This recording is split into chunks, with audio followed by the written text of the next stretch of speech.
Let's talk about winemaking notes a little bit. When I sit down and I taste wines and I actually write notes as to what I taste in the wine, is something that I do in silence by myself. I do get involved in some wine tasting groups, but I usually write the wine notes by myself. And it's pretty intensive. People laugh, and I laugh sometimes that I'm working when I'm in the lab with the door shut tasting wines. But to really get everything out of that wine that I want to get out and to portray to the customer who's going to consume it, you have to be pretty intense about it. So sticking your nose in that glass and smelling and really letting all those aromas come in so that you can identify them onto paper, as well as through your palate, tasting them.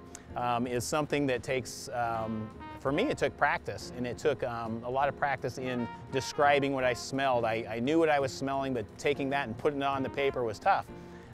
It's something that every wine consumer takes advantage of every time they stick their nose in a glass before they take a drink, or as they're taking a drink, they're smelling.